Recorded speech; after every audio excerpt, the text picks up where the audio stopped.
Okay. Saya nak buat cerita ni sikit lah. Agak tular berita ni hari ni berkenaan dengan alright. Remaja cuba curi tabung masjid kena penjara 10 hari. Seorang remaja yang videonya tular dalam media sosial kerana dimandikan seperti jenazah akibat cuba mencuri tabung masjid hari ini dipenjara 10 hari dan didenda 4,000 oleh Mahkamah Magistrate. Magistrate Nir Abdul Fadil Nir Azlan menjatuhkan hukuman ke atas Daniel Iskandar 19 yang memakai kemeja T berwarna biru setelah dia mengaku bersalah cuba mencuri tabung masjid Al-Insaniyah dengan mengheret dan menyorok tabung itu di dalam bilik menjenazah di masjid berkenaan di Kuang Rawang pada 8 Januari lepas. Pendakwa dikemukakan mengikut Seksyen 380 Kanun Kesesaan dibaca di bawah bersama Seksyen 511 Kanun Kesesaan yang memperuntukkan hukuman penjara maksimum 10 tahun dan boleh dikenakan denda. Mengaku bersalah, kata remaja lelaki itu dalam keadaan bersahaja.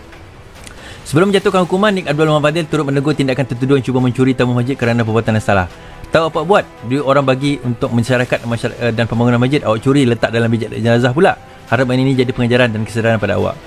Mahkamah turut memerintahkan tertuduh yang tidak bekerja menjalani hukuman penjara bermula tarikh tangkap pada 9 Jan lepas dan dipenjarakan 5 bulan jika gagal membayar denda itu. Terdahulu Timbalan Pandawa Raya memohon hukum setimpal mengambil kira faktor kepentingan awam supaya memberi pengajaran. Peguam Azman Abdullah mewakili Daniel memohon berbentuk pengajaran dengan alasan ini merupakan kesalahan pertama. Anak guamnya telah insaf. Anak guam saya telah memohon maaf kepada mahkamah dan pihak masjid. Alasan dia kerana dia perlukan duit untuk membeli ubat datuknya yang mengidap penyakit kencing manis. Dia cuba meminta kepada orang tetapi mereka tidak boleh tolong. Anak guam saya merupakan anak sulung daripada 3 beradik dan ibu bapanya telah bercerai sejak dia berusia 8 tahun. Dia tinggal bersama datuknya berusia 70-an dan kehidupan mereka bukan senang. Makan minum juga daripada sedekah jiran-jiran, kata Azman yang merupakan peguam pro bono. Tuan-tuan, saya nak highlightkan bab ni lah tuan-tuan. Kita kena clear satu perkara dahulu. Mencuri itu satu kesalahan, okey? Tidak ada justifikasi tentang mencuri, okey? Tak ada justifikasi mengatakan boleh sebab ini sebab itu kita mencuri. Mencuri itu satu kesalahan dan satu kesalahan undang-undang. Namun begitu, bila kita bercakap tentang kesalahan undang-undang, dia ada budi bicara. Sebab itu dalam kesalahan mencuri, maksimum penjara adalah 10 tahun. Denda RM4,000. Gagal membayar denda, dia kena penjara 6 bulan. Dia kena penjara 6 bulan. Kalau dalam kes adik ini tadi, dia dipenjarakan selama 10 hari. 10 hari gagal membayar RM4,000 dan saya rasa dia tak akan mampu nak bayar RM4,000 itu, dia akan dipenjarakan selama 6 bulan. Okey. Now, ada beberapa perkara saya nak sentuh dekat sini. Yang pertama, isu dia ditangkap, dimandikan jenazah, macam jenazah, ditularkan. Okey. Dia mencuri itu satu kesalahan tuan-tuan. But two wrongs does not make a right. Itu saya nak highlight dekat sini. Buat benda yang apa bunyi ni. Ia adalah satu kesalahan. Mencuri itu satu kesalahan. Tetapi memalukan budak ni di khayal ramai. Kemudian memviralkan video tersebut atas tujuan pengajaran. Itu bukan satu caranya. Itu bukan cara yang diajar oleh Islam pun tuan-tuan. Itu bukan cara dia. Tangkap budak tu, bawa ke mahkamah, bawa ke balai polis, biar dia dibicarakan. Itu kaedahnya. Tetapi kita nak memalukan dia, viralkan dia atas alasan nak mengajar orang lain supaya jangan mencuri. Tuan-tuan, saya baca perenggan tadi. Alasan dia adalah atuk dia yang sakit kencing manis nak beli ubat. Tuan-tuan tahu ubat kencing manis berapa tuan-tuan? Bukan murah. Yelah, bagi kalau gaji kita 5, 6, 10 ribu, bagi kita murah. Tapi bagi orang tak ada duit, ubat kencing manis tak murah tuan-tuan. Ubat kencing manis bukan murah. Okey, boleh pergi hospital kerajaan Is. Okey, pergi hospital kerajaan, tanya berapa ubat kencing manis. Is it free?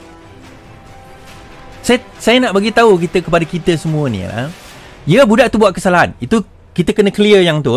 Itu satu kesalahan. Mencuri itu satu kesalahan.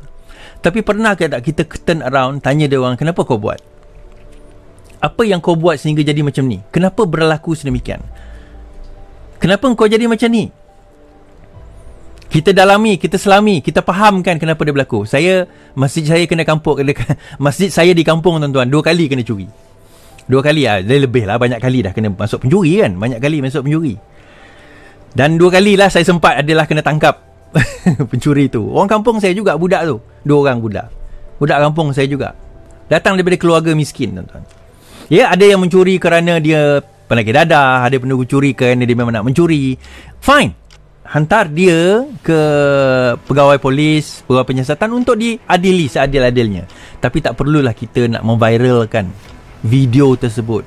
Kita nak memalukan dia. Tuan-tuan, akhirnya Tuhan tanya nanti orang-orang di masjid tu, duit yang kita kumpul berkoyan-koyan ni tuan-tuan, adakah kita guna untuk membantu orang seperti itu? Adakah kita guna untuk bantu orang seperti itu? Dia mencuri atas dasar apa? Dan membawa saya kepada perkara hari ini, iaitu apa dia? Azam Baki. Budak mencuri tabung masjid. Saya tak tahulah berapa jumlah tu. Ada kata RM10, ada yang kata berapa ringgit jumlah dalam tersebut. Yang tu kita tangkap penjara 10 hari. Sekarang ni berdepan dengan penjara 6 bulan sebab tak mampu nak bayar denda tu. Tapi Azam Baki tuan-tuan, apa yang berlaku dengan Azam Baki? Sebalik Azam Baki, apa yang Azam Baki tuan-tuan buat tuan-tuan, 15 hari bulan ni bermula kes. Kes apa tuan-tuan? Kes untuk dia nak start saman orang yang mengadu kepada dia. Pengurusan tetap, mahkamah tetap 15 Februari ini sebagai pengurusan kes. Kes management saman fitnah Azam Baki. Mahkamah tinggi menetapkan 15 Februari ini sebagai pengurusan kes saman fitnah yang difailkan oleh Ketua SPRM Tan Sri Azam Baki terhadap penyelidik kanan Pusat Memerangi Kronisme dan Korupsi SIFO Lalita Kunaratnam atas dakwaan menerbitkan artikel memfitnah berkaitan pembelian saham yang disiarkan oleh portal agensi berita Independence News atau INS. Berdasarkan semakan sistem kehakiman, tarikh tersebut ditetapkan semasa kes itu disebut di hadapan penolong kanan pendaftar Mahkamah Tinggi Nordura Muhammad Din. Itu antara kenyataan tersebut. Okey. Penyataan tuntutan mendakwa, defendant telah mengarang 2 artikel. Ini masalah dengan Twitter ni.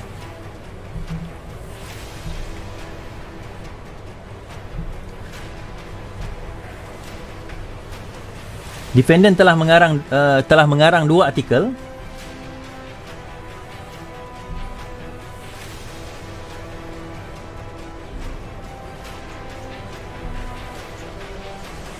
Oi, why is Twitter so bad?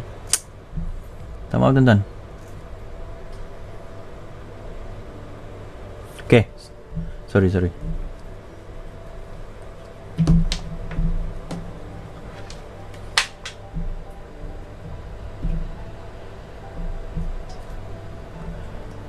Bertajuk Business Stars Among MSCC Leadership, How Deep Does It Go?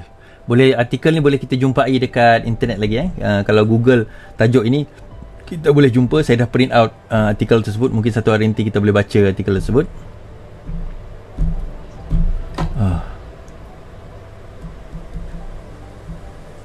Saya terpaksa endkan Twitter saya.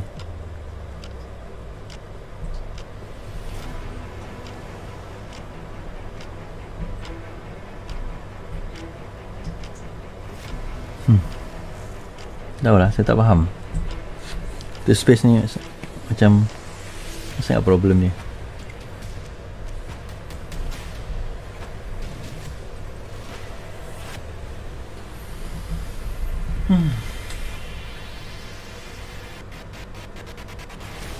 Alright, kita sambung lah. Sorry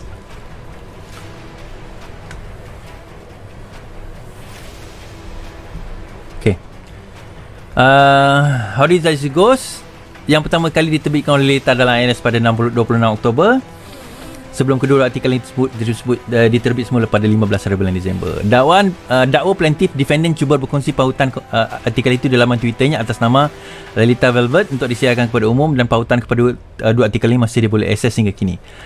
Azam mendakwa artikel itu adalah sensasi, bersifat skandal dan menjengkelkan kerana diterbitkan semula dengan niat jahat. Dakwa plaintiff selain kedua-dua artikel dan ciapan menerusi Twitter, defendant pada 9 Januari terus membuat ciapan dengan menerbitkan semula kenyataan media peguamnya, Manjit Singh Dillon. Azam mendakwa kenyataan pidana itu antara lain membawa maksud beliau memiliki saham dan waran bernilai jutaan ringgit dengan cara yang salah. Itu dia punya dakwaan dia. Dia kata dengan cara yang salah. So adakah itu dakwaan yang betul? Okey. Ini macam ni tuan-tuan di mahkamah nanti, apa yang perlu dibuktikan oleh Lalita nanti kalau dia masuk ke mahkamah, dan peguam dia akan lebih tahulah benda ni, ialah untuk membuktikan bahawa yang pertama memang terdapat saham itu terwujud. Kita buktikan bahawa saham itu wujud. Yang kedua, memang duit ada masuk dalam saham itu. Dan yang ketiga, bahawa wang tersebut lebih daripada yang dibenarkan oleh pekeliling untuk penjawat awam. Tiga perkara ni. Sama ada duit tu dimasukkan oleh adik dia ke, oleh pakcik dia ke, oleh nenek dia ke, oleh jiran kepada mak, kepada sepupu, abang kepada bapak dia punya, kawan lama masa sekolah dulu ke, itu tak relevan. Kerana relevansinya adalah dalam kes saman fitnah ataupun ialah saman fitnah ni, membuktikan bahawa fakta yang dikemukakan itu adalah benar. Itu dia akan menolak tepi konspirasi ke apa. Dakwaan dia adalah terdapat jutaan ringgit masuk dalam akaun milik Azam Baki. Itu dakwaan dia. Maka Azam Baki kata itu fitnah.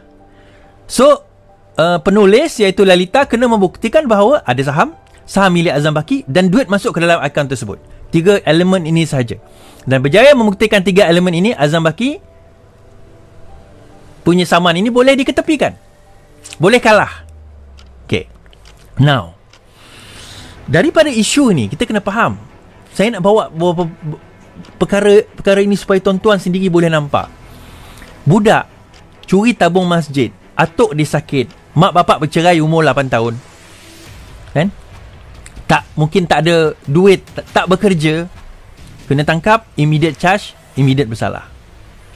Seorang yang berkuasa, berintegriti, mempunyai jawatan, ada pangkat Tan Sri, tuan-tuan. Sekarang ni boleh pergi saman pemberi maklumat. Masih tidak ada tindakan. Dan dia dengan bangganya dia kata hanya Agong saja boleh pecat dia, boleh request dia untuk letak jawatan.